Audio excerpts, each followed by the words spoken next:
Hello, you're with Get Out My Shop. You're with Bobby Davro, and I'm about to be interviewed by Anna. Get out my shop, and she's going to interview me and ask me some in-depth and very deep and meaningful. And in fact, she's going to poke me. That was her words. I'm going to poke you. Take it away, Anna.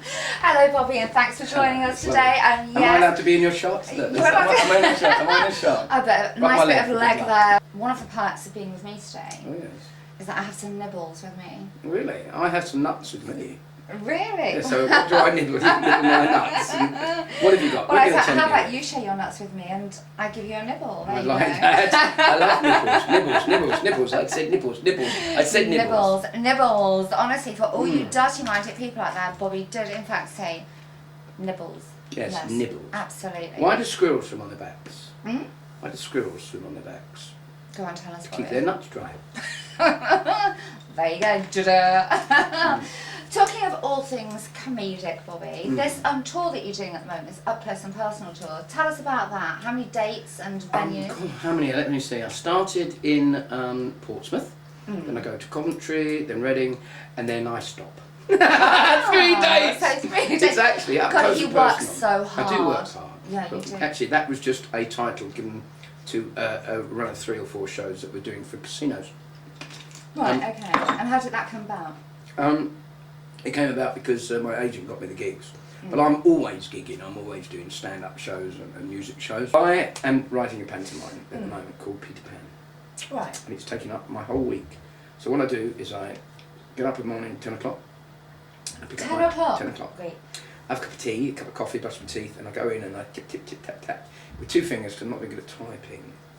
And then I stop for lunch, and then I go back. I have an hour for lunch, and I go back. Tip tap, tip tap, top, tip tip. Boom, bing, return. Watch a bit of Sky News, and then I work up till 6 o'clock. Then I have my tea with the kids, and then I work till about 10 o'clock at night. So I work through a whole lot, and it takes me about a whole week to finish off writing a pantomime from start to finish. Okay. So, Bobby, going back to your time in EastEnders. Ah, yes. Yeah. So, why did you leave? Because I'm not, I'm a good turn, I guess. I'm a good entertainer, if I may say so. I'm not being conceited, but that's what I really love doing. And acting is part of that, but there's lots and lots of good actors and lots of actors that are better than me. I enjoyed EastEnders, but I didn't have the part wasn't really, the part wasn't that big. No. And the character, they didn't build the character up that much, and I got a bit bored, if I'm honest.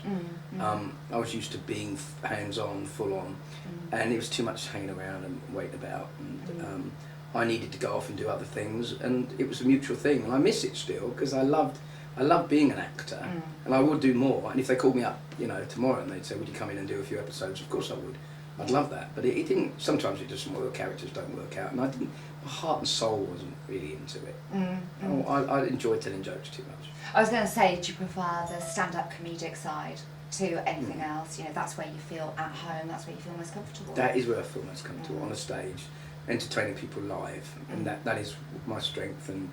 And although the experience of EastEnders was a very good experience, and I still miss Shirley. Oh, how I miss her. Oh, the lovely Shirley. We love Shirley. My girlfriend. I loved Shirley big Shirley too. Broke my heart, didn't she?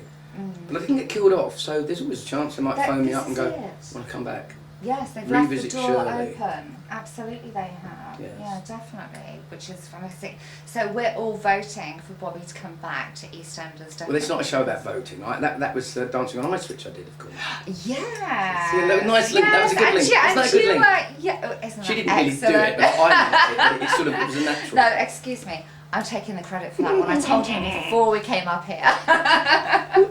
Yeah, absolutely. Dancing on Ice. What on earth possessed you to do that? Money. They paid me a lot of money to go and be an idiot on the ice. It took me ages. They said, it's all about your journey. But I said, as long as my journey isn't in an ambulance, I don't mind. And it was quite pretty painful little journey I had. I banged my head and dislocated my knee and worked very hard. I was sweating at the end of it, sweating like Peter Andre in a spelling test. I was up there. My little boobs getting terrible cramp. I haven't got good feet, so I've got a bunion on my left foot. That's something nobody knew. Ouch. There you go. Very big Exclusive. Exclusive. I did Celebrity Come Dine With Me. I did a couple of those. And I did quite well in there because I've got my own brand of sausages out of that in Tesco's. Oh, there I go again, Tesco's. But Bobby Davro says sausages you can get into Tesco's. Well, I don't actually have my name on it. It just says prick with fork.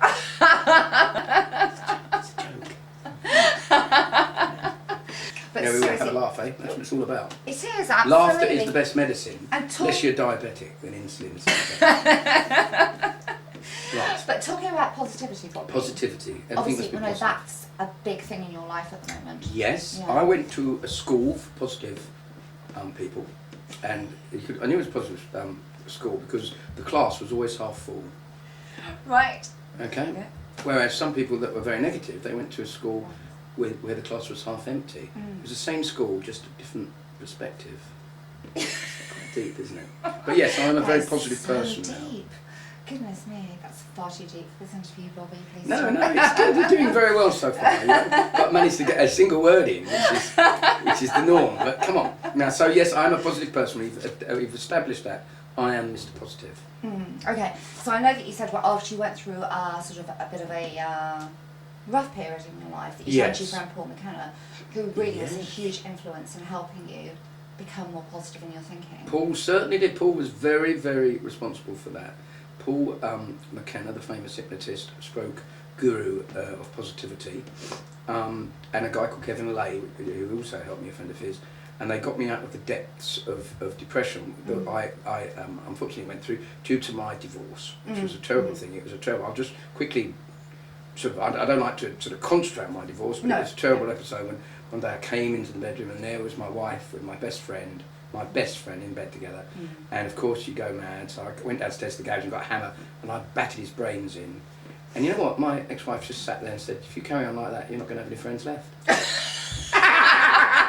You see, if it was me, Bobby, I would have said, "Oh my God, I didn't realise But my you were best so friend- manly. I want you back." Oh, Yeah. God, I did. I miss him. I miss him terribly. My best friend. Oh, my wife. And what do you feel are the main changes in the industry now? Because obviously you're a Everything. big. Nobody wants me. If I'm on television, it'll be I'm still alive at the Apollo. We can't believe that. We can't believe nobody wants Bobby. Well, they don't want me. They don't want me on telly anymore. I've had my go, haven't I? I've had my go. Why do you think that is, seriously? I don't know. I mean, having said that, I have been asked to do a brand new show I'm very excited about. It's called Celebrity Embarrassing Bodies. And that's a joke as well. Why are you going all like you believe it? No, I did believe it actually. I was going to say, which part of your body? All of it. Shall we get Bobby to strip off? Yeah, it's and a bit of a prove it problem to us? downstairs. It's a bit of a problem downstairs, you know, in the old department. Really? Yeah, so it's got so bad. I went to the bookshop the other day and I said to the woman, I said, "Have you got that book for men with small penises?" And she said, "I don't think it's in yet." I said, "Yeah, that's the one." Oh, we're going I to like be it reading when that. she laughs because they wobble about a bit. You know? And the great thing is, look, it's in joined up. I would never have put her down for that. Joined up. You see, I have more talents than you'd realise. Oh no, we realise. Yeah, I can actually write joined up. My God, I So only it- learnt last week though, Bobby. So you know, it's I just pretty finished a new new to book, me. funny enough. Yes, only 2 more pages to colour in and I'll be there. Join the dots with That's Bobby. it, Yeah. yes. So we're going to ask me then, lovely Anna. But I don't think it's natural tan though. You want to see the white bits? Actually, the Brazilian, is that what you have? Yeah, no, that's different. because the Brazilian is like there's a little bit of Of- concealment. on the Absolutely, thing, right yeah. down the middle. A little bit of left, a little bit there, isn't it? I don't. It's fine with blondes and brunettes, but redheads, it's not nice. It looks like a fish finger. Wow. I'm only joking. I'm joking. I'm joking. No, I'm joking. I'm the one that's joking. I don't do that kind of thing, I have to say. Do not But having cut said that. can I tell you something that happened to me the other day before we started? Yeah. I actually got stopped by a policeman the other day, and he was an albino, and he stopped me, and I thought it's a fair cop, and he was with his police dog, and you know what he said to me? He said, "Mr. Davro," he said, I believe you're Mr. Davro." I said, "I am Mr. Davro." He said, "Well, my police dog tells me you're on drugs." And I went, I'm on drugs. You're the one with the talking dog. Very good. We like it. You see, and this is the Bobby Davro we It's the all one we all like. know and love. I love- This is I like exactly the stand-up comedian going with a career way back to the 80s, Bobby. when Yeah, you well, first started, yeah, that's yeah? the 1980s, not the 1880s. Time can never mend. The lonely good. So, Bobby, I understand that you're sort of quite good friends. quite good friends with the lovely Jim Davidson. Yes, Jimbo, yeah, the General, as we call him. Ah, right, so that's a nickname. Yes, it's only a game, so yeah, I'll do a very good impression of Jim Davidson. Very nice indeed. But you need a pair of glasses. He's got older as well. He's a bit older than me. He's 5 years older than me, Jimbo. Is he? I remember saying, but he is a wonderful, wonderful comedian. Yeah, he And is. we've been mates for 30 years. Yeah, I don't see an awful lot of him, and he's a very different man to me in many, many ways. But he's a very generous man and a very talented man. And of course, he's been married 5 times. He said to me, he said, "No, Bob," he said, "this is my 5th wife." And I looked at her and I said, "She wouldn't be my first choice either." Sorry, ex-wife. I'll only get married once. And Jim Davidson, come back to Jimbo, yes, 5 times. God knows why he keeps getting married, but there you go, he does. He must like wedding cake. And he won Big Brother.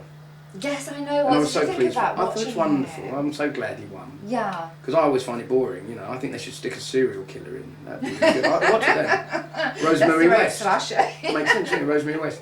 Dear 3 in the Big Brother house. All the contestants are in the garden. Big Brother, take note. We want excitement. Rosemary has successfully completed her task. But no, I think that'd be good. Put a big, you know, it's like the jungle thing. I'm bored with that as well. Now stick the Predator in there. What do you think about the jungle Predator. thing? Because you know Ant and Dec, don't you? Oh, I do, yeah. Now they're lovely lads too. Yeah. So you'd rather sort of like go back to TV in a comedic stance rather than a I'm serious acting stance? I'm not ready. No, I'd like to do serious acting, but I'm not ready to hang up my boots as a comic. And it's just fashion dictates that we're not, in my era of comedian, are perceived as being out of date and unfashionable. Well, why do you think that is? Because young people come in, and that's what it should be like. I came in, I was young once, all them years ago, and I was young once, and I took over from the Mike Yarwoods and the people, and they had to move aside.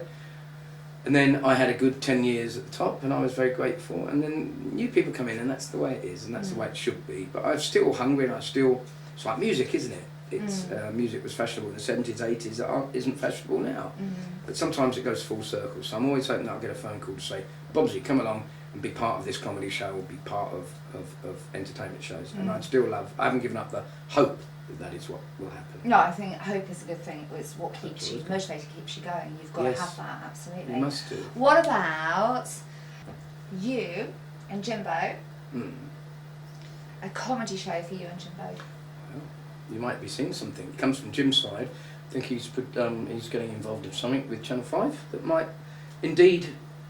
come out of it. Things and comedians of our era being on those kind of shows. I think it would be a very healthy thing, because a lot of my era, of my age group and my generation, they miss Bobby Davros and the Jim Davidsons and the Freddie Stars and the Brian Conneys and people like that. They want to see entertainment that they don't have to have a degree in, or that they can understand. It's a little bit the art of telling jokes. Yes, precisely. Whereas modern comedy now, and it's good comedy, the Michael McIntyre, they're all marvellous, they're all the John Bushes, they're all doing observation comedy, and it's observational. Whereas the art of telling a joke with a beginning, a middle, and a tag and end is dying, and fortunately my generation still keeps it alive. Yeah, good. Can you see the electric points? You have a live, a medium, and an earth. Right. A live, okay, a medium, okay, and an earth. right. An earth, a live, and a medium. No, that's the medium. No, live is the middle. Oh, right, that's... What's the daisy? Shocking. Live. Right, okay. Live, medium, earth. Yeah. Point to the earth, point to the live, Medium, and the medium. yeah. Alright, alright. Medium, live, earth. Okay, you got it, right? Yeah. Now, bring in the live and the medium. Bring them together. No, that's the earth. Live, medium. There, see? Okay, got that? See? Okay, go, stop then. Let go. Get cramp. Right, now the live and the earth. Live and the earth. Yes. Okay. Now, that's lovely. Now, bring in the live and the medium. And then at the same time, bring in the earth. Bang! Right, O'Reilly. Another tenor lady. Jesus Christ! Good evening, I am Dr. Stephen Horkin and I am a cosmologist. I have actually employed an Eastern European cleaner, but she's not very good. It takes her 5 hours to hoover up my house. 5 hours. 5 hours? Yeah. But how big's your house? No, it's not that. It's a small house, but it takes her 5 hours. And it turns out she's a Slovak. Which James But Bond. Sean I can only Connery do Sean is- Connery. My name's Bond. Premium Bond. My name's Bond. Unibond. I want to fill your crack. Oops. Sorry.